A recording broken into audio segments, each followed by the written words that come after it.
antecedemos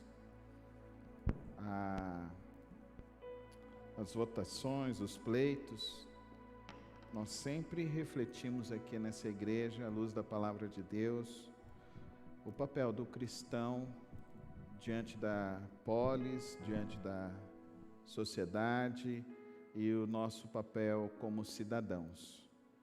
Eu gostaria que você pudesse abrir a sua Bíblia, Mateus capítulo 22, vamos ler dos versos 15 até o verso 22. Mateus 22, dos versos 15 ao verso 22.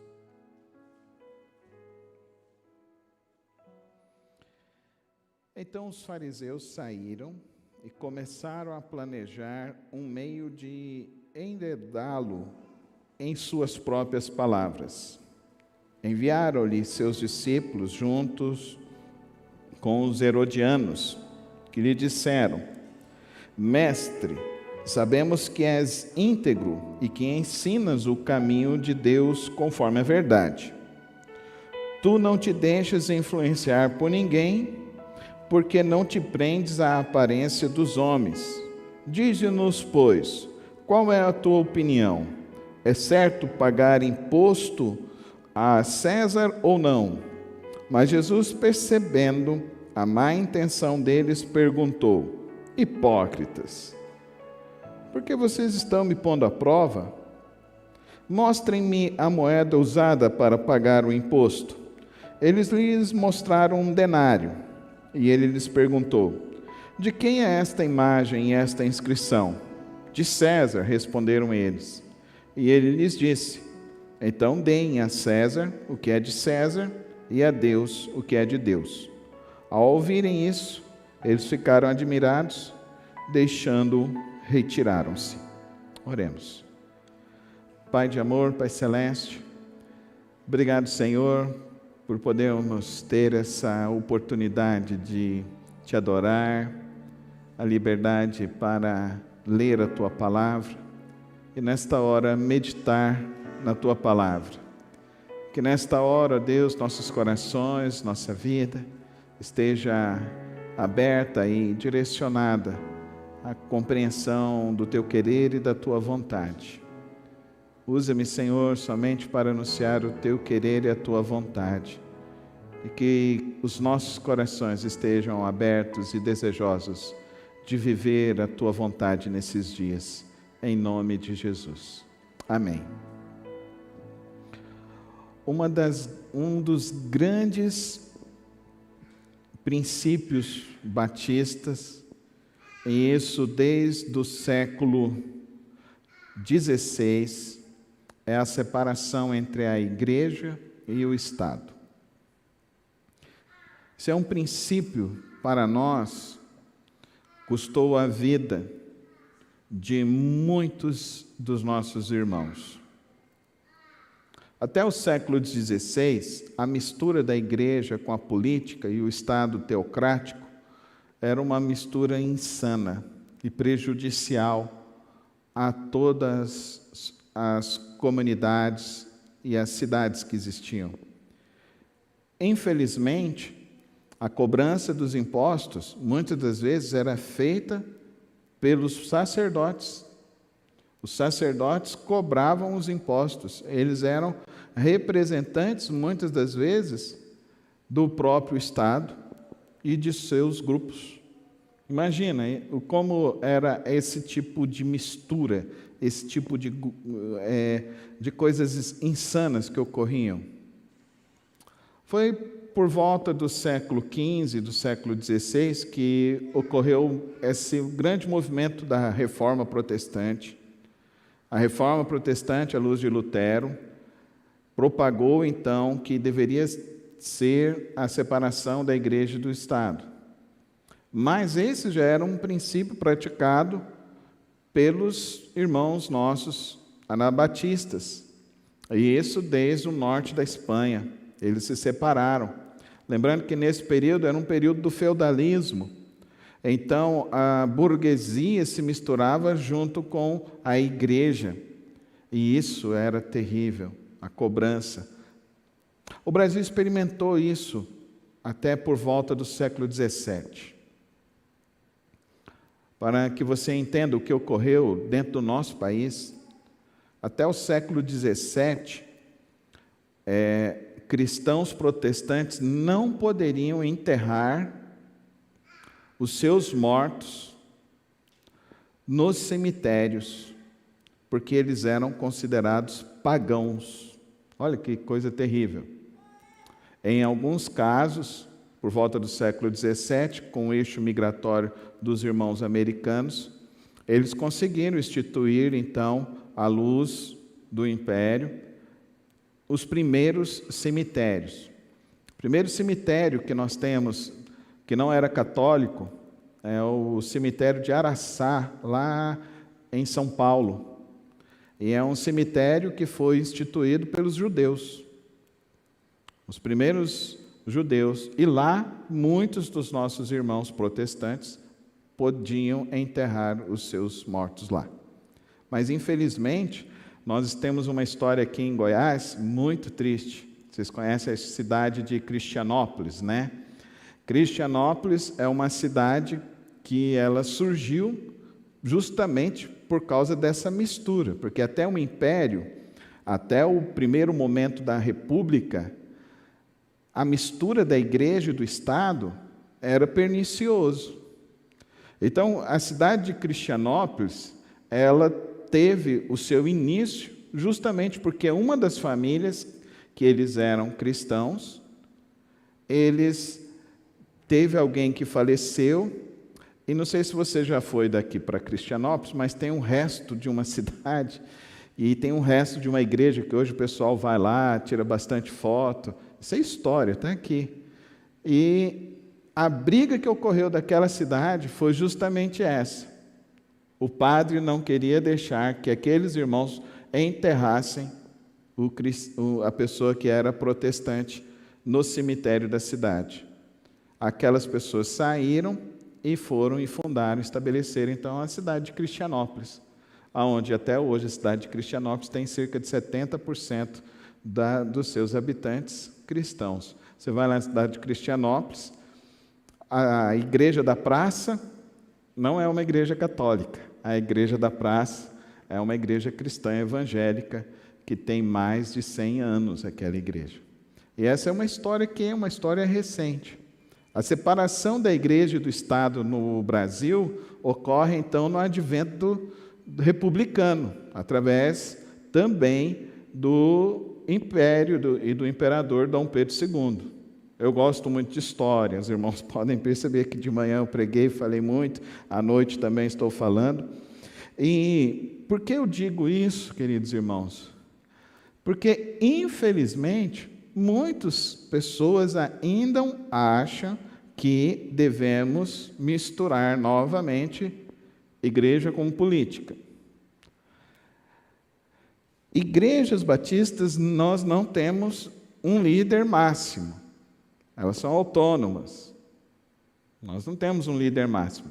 Cada igreja é uma igreja local e essa igreja, então, administra os seus próprios negócios e administra a escolha do pastor, ou retira o pastor, ou traz um outro pastor, e esse pastor vai conduzindo o rebanho à luz da própria igreja local. Excetuando as igrejas batistas, são poucas outras igrejas que não têm esse regime autônomo, de igrejas autônomas. A maioria das igrejas evangélicas brasileiras, elas são episcopais. Então, se você pega, sempre tem um pastor presidente, tem um bispo presidente, tem um pastor supremo, tipo o papa da denominação deles. A Igreja Batista não tem isso. Nós temos o presidente da convenção, e ele tem um mandato por 1 ano. Se ele for reeleito, aqui no caso do nosso estado de Goiás, é um mandato por 2 anos, ele pode ter até 2 reeleições. Ele precisa ficar no interstício também de dois mandatos para não voltar e não termos incorrência de algum tipo de pensamento que seja contrário. Isso para os batistas é algo muito importante isso. E a separação da igreja do Estado está nesse texto que nós lemos. O Senhor Jesus Cristo deixa isso muito bem claro.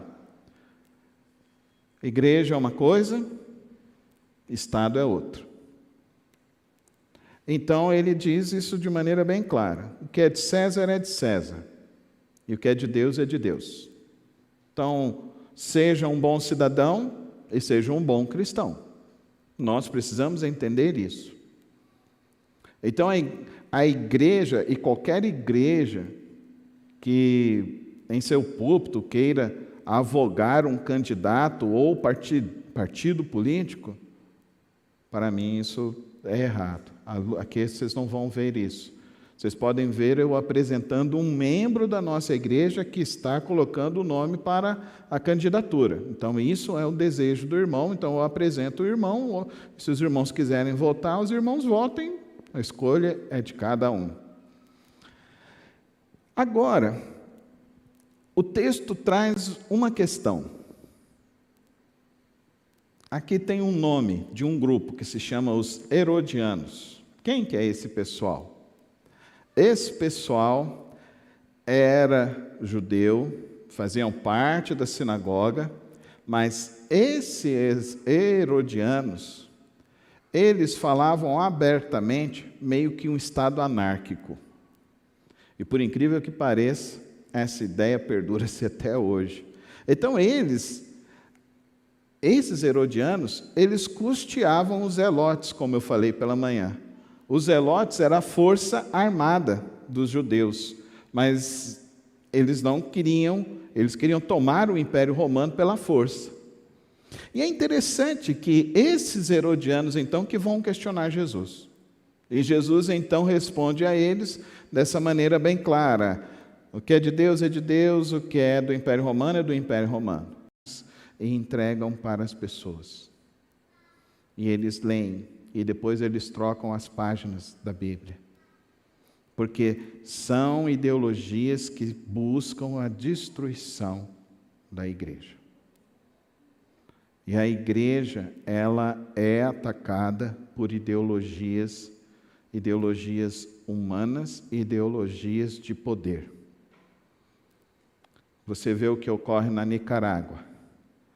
Daniel Ortega fez um discurso no final do ano passado falando que a única coisa que estava impedindo o avanço de Nicarágua era a igreja. O que ele fez esse ano? Mandou fechar todas as igrejas, mandou fechar as rádios, expulsando agora os padres. Os cristãos já foram expulsos, os crentes já foram expulsos já há 2 anos atrás, o regime Ortega. Então, nós precisamos entender que existem ideologias que perseguem cristãos e que atacam cristãos, que não aceitam a palavra de Deus. Só para você ter ideia, Karl Marx, no seu livro Capital, ele diz que a igreja é o ópio do povo. O que a igreja é, então? A igreja é um veneno para as mentes. Essa é a ideia de Karl Marx. No avanço, o que ele fez? Mandou queimar as Bíblias. No avanço do comunismo, o que ele fez? Perseguiu a igreja. Prendeu pastores. Dietrich Bonhoeffer, ele foi assassinado, foi enforcado pelos perseguidores nazistas. Ele foi, além de ser assassinado, ele foi atacado também. De diversas formas. Os livros dele foram proibidos. Então, queridos irmãos, nós estamos vivendo um período da história da humanidade que nós gozamos de aquilo que se diz de democracia. E nós, no Brasil, gozamos de aquilo que se chama, então, um Estado laico e a liberdade religiosa, de liberdade de culto e liberdade de prática de fé. Então, eu e você precisamos entender isso. Nós precisamos compreender que existem ideologias, existem grupos que tentam atacar a igreja. Então, nós precisamos entender isso. Nós precisamos compreender isso. Mas mais do que compreender e saber isso, nós precisamos saber responder. E essa é a grande lição do texto para mim. Jesus sabe responder um grupo que está colocando uma proposta que não é a proposta do reino de Deus.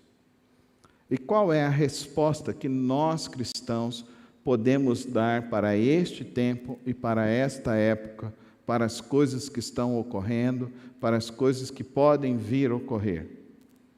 Qual é a nossa resposta? A nossa resposta vai ser uma resposta de atacar as pessoas, vai ser uma resposta de ir para um ataque de forças, um ataque simplesmente de querermos agir sobre a vida do outro com difamação, com que tipo? Qual vai ser a nossa resposta? O que nós vamos responder para este mundo? Neste texto eu vejo então que Jesus dá uma resposta bem clara e bem simples e bem sensata, e eu gostaria de dizer essa resposta para as nossas vidas nesta noite. A primeira delas, Jesus, ele não nega a necessidade do Estado. É impossível. Entenda que desde o início, até quando Moisés foi tirar o povo de Israel do Egito, foi necessário haver um tipo de organização. Foi necessário haver não somente um tipo de organização, mas foi necessário também haver um tipo de assistência. E quem tinha condição de assistir, compartilhava. Então, nós temos, não imposto, porque não era cobrado imposto no período de Moisés, era cobrado dízimo. Mas não era só o dízimo, havia também outros tipos de contribuições. Então é impossível vivermos sem o Estado, sem termos alguém que possa regular a sociedade. Só para você ter um entendimento sobre isso, abra sua Bíblia lá em Deuteronômio. Quero ler alguns versos lá que possa entender, que nós possamos entender isso.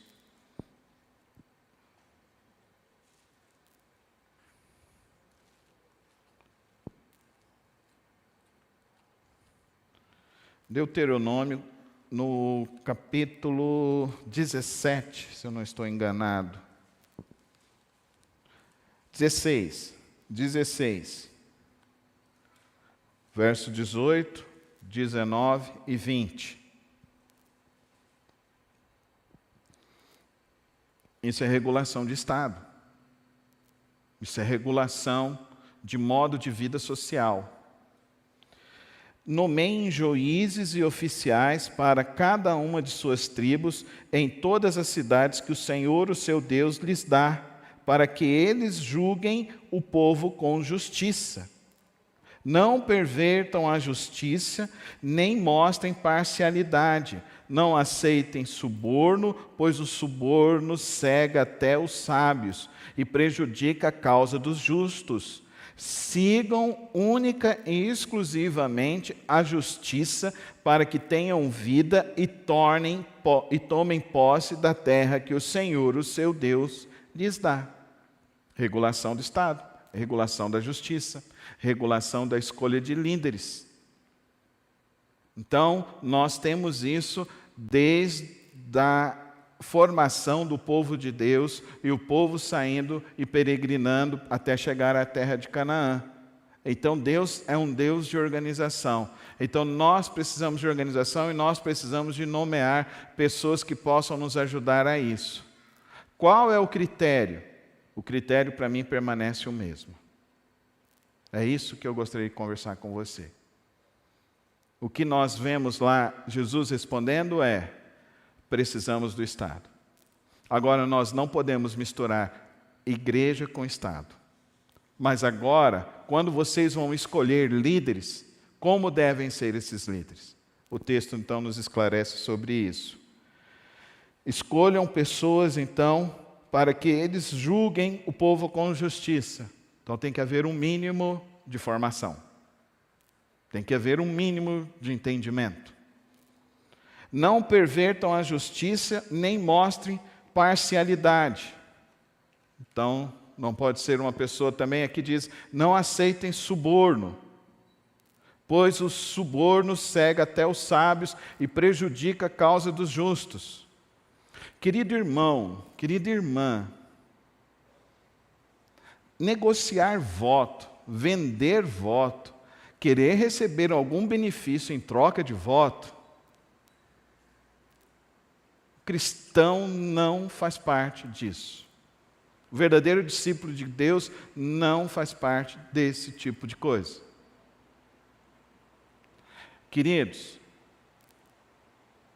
tem gente que faz isso dentro de igreja. Vocês acreditam? Dentro de igreja. Eu estou falando de coisas que eu ouvi falar, estou falando de coisas que eu vi. Pessoas pagando suborno para as pessoas votarem em outras pessoas. Eu vi isso. A Bíblia é contra isso, está aqui. A Bíblia é contra isso. Você não pode nem aceitar para você e nós não podemos nem votar em quem pratica o suborno, em quem pratica a corrupção.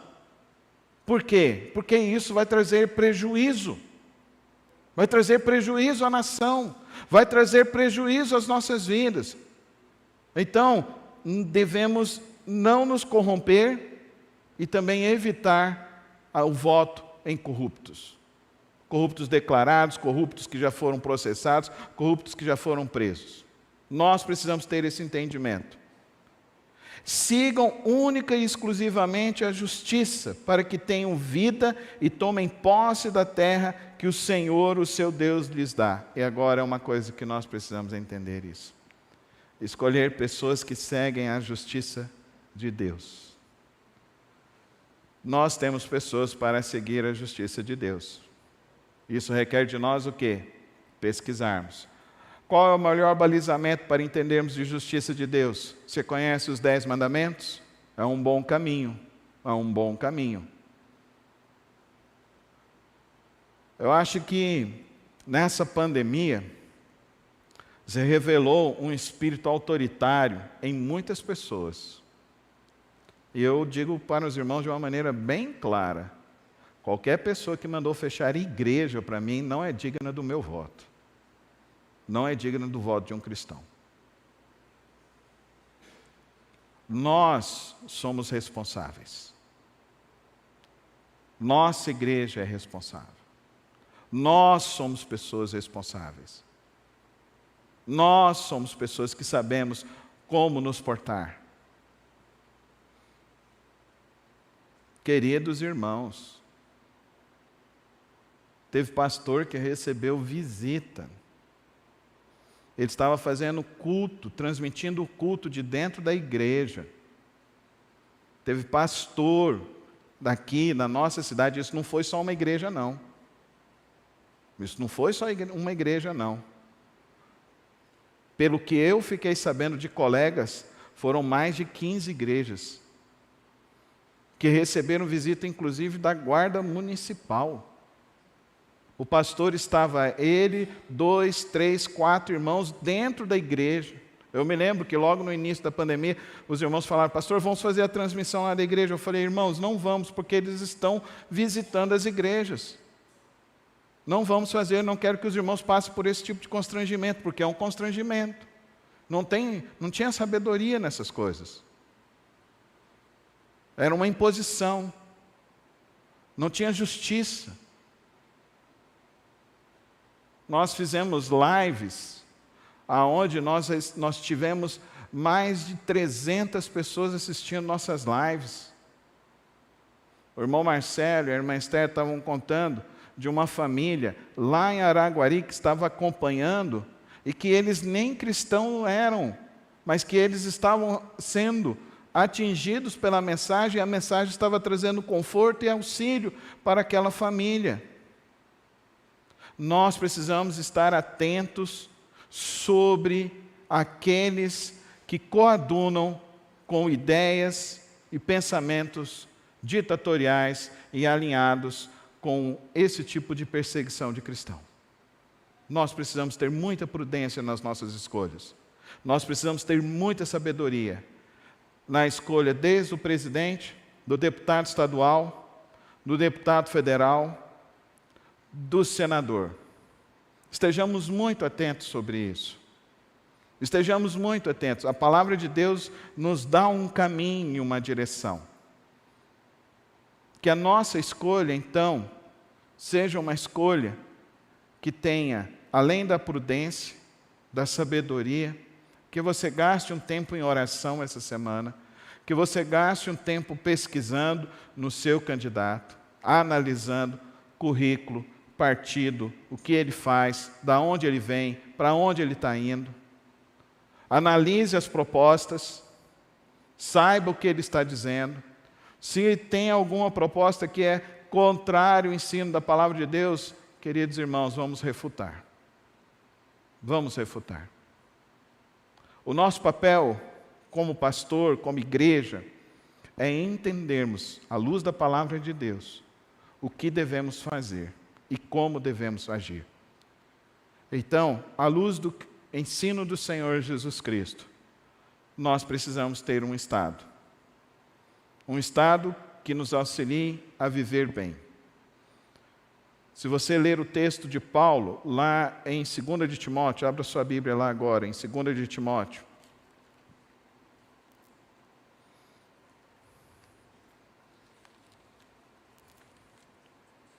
No capítulo 2,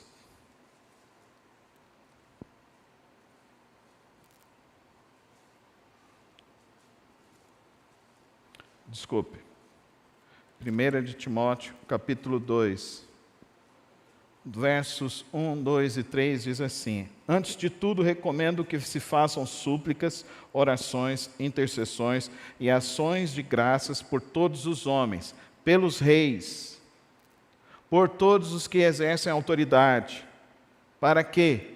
Para que tenhamos uma vida tranquila e pacífica, com toda piedade e dignidade. Isso é bom e agradável perante Deus, nosso Salvador. Devemos orar e devemos escolher pessoas que possam, então, não vir nos impingir algum regime ou alguma orientação que venha impedir o livre exercício da democracia, o livre exercício da liberdade religiosa e o livre exercício da liberdade de expressão. Nós precisamos saber fazer essa análise. Recomendo então aos irmãos que nessa semana invistam o seu tempo em oração. Vamos fazer um compromisso nesse dia, de todos os dias nós como igreja, estarmos ao meio-dia em oração. Os irmãos preferem meio-dia ou às 19 horas? Qual seria o melhor horário que os irmãos acreditam? 19 horas. 19 horas então, irmãos.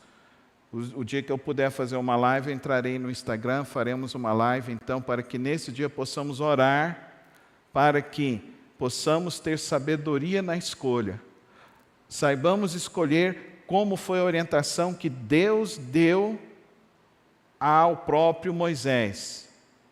Saibamos escolher pessoas que sejam íntegras, honestas e pessoas que possam vir cooperar para que possamos ter uma vida tranquila e pacífica. E acima de tudo, queridos irmãos, tenhamos maturidade espiritual. Maturidade espiritual.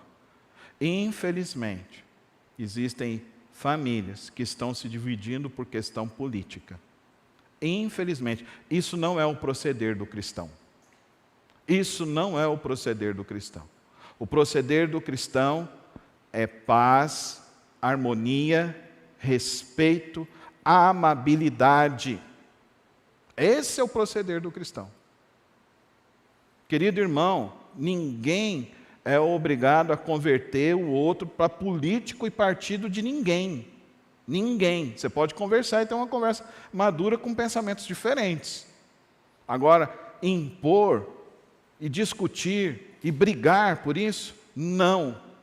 Se começa a haver esse tipo de tensão, vamos orar. Amém, irmãos? Vamos orar, vamos ter sabedoria. Porque acima de tudo, o que nós buscamos não é um presidente pastor. Não é um presidente que vai chegar lá e vai querer impor uma moral cristã. O que nós desejamos é um presidente que respeite os valores da nossa Constituição. Da nossa Constituição. Que respeite os valores da nossa Constituição.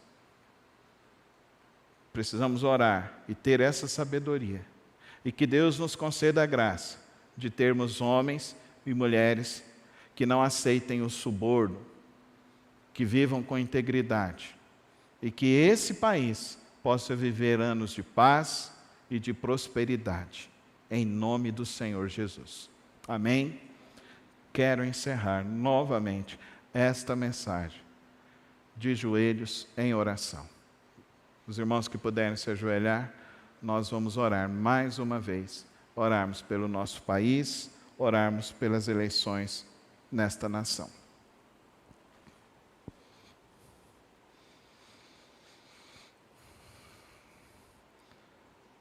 Santo Deus, eterno Pai, abrimos hoje Tua Palavra e buscamos dela o guia, a luz para o nosso viver. Mas não somente para nós, para as nossas famílias, para a nossa cidade, para o nosso estado e para esta nação. Que o Teu Espírito nos conduza a conhecermos e a escolhermos pessoas idôneas, pessoas que tenham os princípios e os valores sobre a vida, os princípios e os valores do Teu reino. Dá-nos sabedoria para, ao nosso diálogo, aos nossos relacionamentos, possamos, ó Deus, partilhar principalmente do Teu ensino precioso aos corações. Que haja paz em cada família, Senhor. Que haja união em cada lar. Que haja amabilidade nos corações. Que haja respeito em nossos relacionamentos. E nesta hora, Santo Deus, no próximo domingo já estaremos sabendo quem será o presidente, quem será os próximos, se haverá segundo turno ou não. Nós continuaremos, ó Deus, como a Tua Santa Palavra nos diz, em orações, intercessões e súplicas por aqueles que estiverem no comando desta nação. Que nós, como igreja, Senhor, sejamos exemplo da Tua Palavra, exemplo na integridade, no agir e no falar. Que o Senhor nos conduza a vivermos sempre na Tua vontade e no Teu santo querer de uma vida reta, santa e íntegra na Tua Palavra.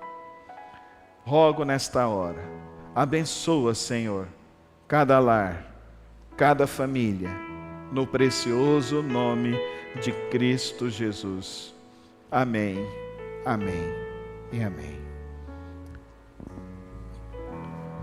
Podemos assentar, queridos irmãos.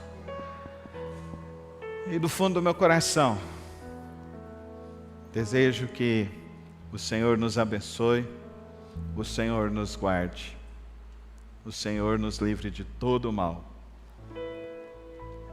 E, queridos irmãos, não tenha medo, amém?